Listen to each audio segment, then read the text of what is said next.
Olá pessoal, hoje vamos falar sobre a busca de artigos científicos em bancos de dados. A busca de artigos científicos pode ocorrer por diversos motivos objetivos, né? Os pesquisadores normalmente buscam os artigos para a montagem dos seus planos, seus projetos de pesquisas, construção de seus artigos, dos papers, dos artigos científicos, para justificar procedimentos, né, para comparar os seus resultados com outros resultados, mas também existe a possibilidade de se buscar artigos para conferir o que se publica em, por exemplo, reportagens que às vezes citam artigos científicos e você buscar esse artigo para poder ler ele na íntegra.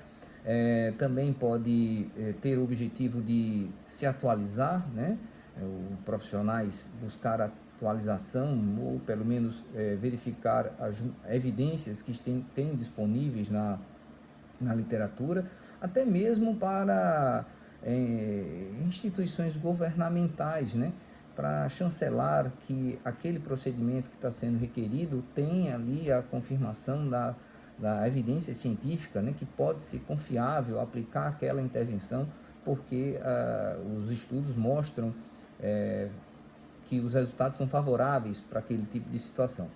Então, assim, são diversas as possibilidades. E buscar artigos, né, para que se possa realmente identificá-los, encontrá-los, né, e assim conseguir ler e usá-los para os devidos objetivos. Para isso, existem várias estratégias, vários métodos, né, para se montar estratégias de busca desses artigos. A gente vai sugerir aqui uma, mas isso não se esgota, né, nesse vídeo. Existem outras diversas possibilidades. Uma possibilidade que eu vou colocar aqui para vocês é raciocinar em cima de um princípio, né, de um recurso usado em estudos de revisão sistemática. PICOS e o PECOS. Bom, PICOS e PECOS, ele é um acrônimo que cada letra tem o seu significado. E a gente vai entender assim, o PICOS, o P como paciente, e esse P de paciente são aquelas pessoas que participam do estudo, pessoas que podem ser portadoras de uma enfermidade ou que tenham recebido algum tipo de intervenção, algum tipo de tratamento medicamentoso, cirúrgico, enfim, algum tipo de manipulação, algum tipo de movimento. E essas pessoas, que também podem ser animais, ou até mesmo células, ou mesmo até objetos, materiais, que sejam testados como amostra, né? Como amostra da pesquisa que se quer buscar, ou das pesquisas que se querem encontrar nos bancos de dados. O I do PICOS é de intervenção. Isso se aplica aos estudos de ensaio clínico controlado, randomizado, duplo ou triplo cego. Essas intervenções cirúrgicas ou terapêuticas, tratamento medicamentoso, né, elas serão assim, geralmente estão colocadas aí para o grupo teste, aquilo que está sendo testado, aquilo que está sendo avaliado, está sendo buscado se há ou não, por exemplo, evidência sobre aquele tipo de abordagem. O E do PECOS já é evento, né? Já não se aplica aos estudos de ensaio clínico, são os estudos observacionais. Eventos acontecem quando grupos de pessoas estão se submetendo a um determinado risco. Por exemplo, um fumante, o risco de ter câncer de pulmão. Um sedentário, o risco de ter doença arterial coronariana. Um comedor frequente de açúcar, de ter diabetes ou de ter cárie. Uma pessoa que não escova os dentes, de ter gengivite ou mesmo também ter cárie, né? Então, é um risco e um evento possível. Então, isso é o E do PECOS. Aí vai depender de que estratégia e qual objetivo, que tipo de artigos você quer encontrar. Bom, o C do PICOS ou do PECOS é a comparação para intervenção ou para aquele grupo de pessoas que se submete a um risco, né? Por exemplo, o fumante, né, para ter o câncer de pulmão, comparar ao não fumante. O sedentário, comparar aquele que faz atividade física regularmente. O comedor de açúcar, o que não come açúcar, e assim sucessivamente. A comparação nem sempre é fundamental na montagem dessa estratégia, mas precisa ser pensado para poder testar se ela vai ser útil ou não. O O vem do inglês outcomes, que é variável ou desfecho, né? Tanto para os grupos, para os estudos observacionais, para os estudos clínicos, ensaios clínicos, as variáveis são necessárias para avaliar aquilo que foi testado versus aquela comparação. Então, as variáveis podem ser, por exemplo, morte, né, sobrevida, por exemplo, perda do dente, sangramento da gengiva, né, mobilidade dentária, taxa de glicemia, ou tantas outras taxas, né, números de células de leucócitos e assim vai.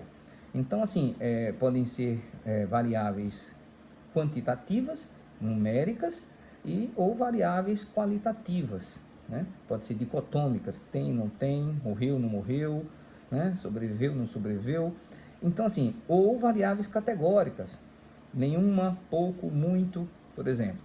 Então, ou você não colocar uma variável só, que geralmente é mais interessante, você ter maior número de variáveis para que você tenha possibilidade de ter estudos que tenham diferentes variáveis sendo abordadas. Aquilo, claro, quando o objetivo é uma variável específica, é diferente, mas quando se não tem uma variável assim especificamente buscada, abranger as variáveis para que você tenha todas as variáveis que foram usadas naquele tipo de estudo que você está indo atrás.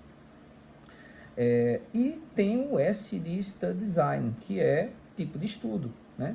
Você também pode, na sua montagem de estratégia, dizer qual tipo de estudo que você quer. Ainda que existam nos bancos de dados filtros para que se selecione, mas geralmente o uso desses filtros acaba deixando artigos importantes ou possibilidades de artigos importantes serem descartados naquela filtragem. E por isso o mais interessante é fazer um a um. A não ser quando a pessoa tem muita pressa em ver, não é uma busca para a montagem de um projeto ou de um estudo de revisão sistemática, por exemplo, que seria mais importante que você não deixasse nada escapar. Mas, normalmente, o filtro tem esse problema. Bom, sabendo que caminho tomar para a montagem da estratégia, a gente tem que saber quais são os bancos de dados de artigos científicos disponíveis. Existem vários, eu vou citar apenas os mais importantes. Tem o PubMed, que é do Medline, é um banco de dados americano. Tem o Embase, que é um banco de dados europeu ligado a uma editora. Tem o Lilacs, que é dessa região da América do Sul, América Latina e Caribe, né? E esses são os mais assim, os mais usados, mas também importantes. Tem o Scopus, né? Web of Science, tem a Cochrane, que é britânica, né? E assim, e até o Google, né? O Google é um banco de dados, só que um banco de dados de literatura cinzenta. Você, quando busca, você tem assim, um número, às vezes, alto demais de resultados, mas com uma certa, às vezes, foge do assunto, né? Ele tem resultados que não tem uma relação, às vezes, necessariamente direta com o tema. Então, apesar de ser válido, ele tem algumas limitações.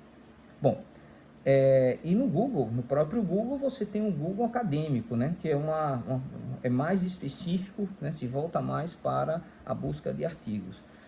Bom, então, desses bancos de dados, podemos citar 3 que têm ferramentas para buscar os descritores. Importante os descritores porque são palavras controladas que servem para ligar o nosso interesse à compreensão do banco de dados para encontrar esses artigos. Os descritores, eles podem ser identificados na forma adequada de se descrever aquilo que se busca. No PubMed a gente tem o Mesh, no Embase a gente tem o Entry, e na Bireme, que é ligada ali ao Lilacs, a gente tem o Dex. O Dex tem até a versão aí em português, espanhol e inglês. Já o Mesh e o Entry são todos em inglês. Bom, uma vez identificado os descritores que vocês querem usar para representar o P de paciente, o I de intervenção, o E de evento, o C de comparação, o O de variável e o S, né, de design, que aí já seria o tipo de estudo, não vai tanto relacionar-se aí aos descritores. Com isso, vocês vão ter a possibilidade de começar a montar essa estratégia. Só que os descritores, eles precisam ser unidos, né? Se o descritor selecionado, ou os descritores selecionados para o P, para o I, para o E, para o C, para o O, eles precisam ser ligados. Essa união entre descritores é usado os intertermos. Existem 3 intertermos para unir esses descritores. O AND, que é o I, né? O OR, ou, né? E o NOT, que é não. Então, esses descritores, quando são usados esses intertermos, quando são usados entre os descritores, eles vão ter um comportamento nos resultados de aumentar ou restringir o número de resultados.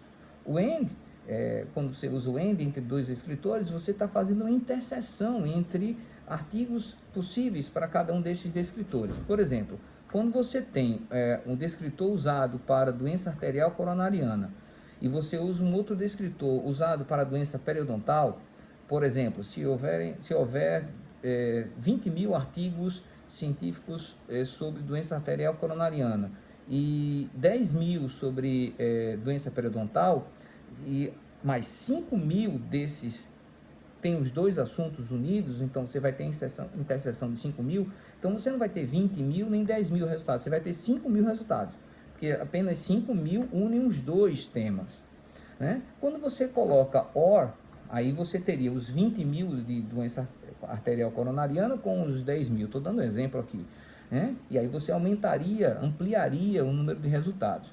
Às vezes é interessante unir, porque você quer os 2 temas juntos, né? E às vezes, por exemplo, você quer as variáveis, você não sabe exatamente, então você quer uma ou outra, e aí você une todas essas variáveis para saber o que tem disponível. Por exemplo, 2 variáveis, taxa de mortalidade e taxa de sobrevivência, né? Quem usou taxa de sobrevivência ou taxa de mortalidade vão ter os 2 resultados para aquilo que você quer. E aí você vai ver como é que a literatura trata o assunto, né? Então, os intertermos vai ter uma importância grande. Você pode montar a sua estratégia manualmente, mas também existe a possibilidade, por exemplo, no Mesh, tem a possibilidade de você formatar a sua estratégia usando os descritores em campos específicos, né, do PubMed, que no PubMed tem o Mesh, e no Mesh você pode fazer esse tipo de busca avançada. Isso pode facilitar uma montagem de uma estratégia que seja útil a encontrar aquilo que você busca. Mas existem possibilidades também de fazer manualmente, separando sempre com intertermos, né, usando parênteses para isolar, né? Se você usa parênteses, você dá um pouco mais de flexibilidade na busca. Se você usa aspas, você fica mais rigoroso, porque aspas indica que aquela palavra precisa ser exatamente aquela que vai estar lá no artigo, né? Geralmente reduz um pouquinho, mas assim, essas buscas precisam ser ensaiadas, né? E na hora que a gente vai testando, a gente vai vendo qual é o melhor resultado. Então, assim, eu espero ter contribuído com essas informações, que vocês treinem, exercitem, para que vocês consigam encontrar os artigos que vocês buscam. Se essas informações forem úteis, eu espero que vocês dêem lá um joinha, lá, um like, e se inscrevam no nosso canal. Obrigado.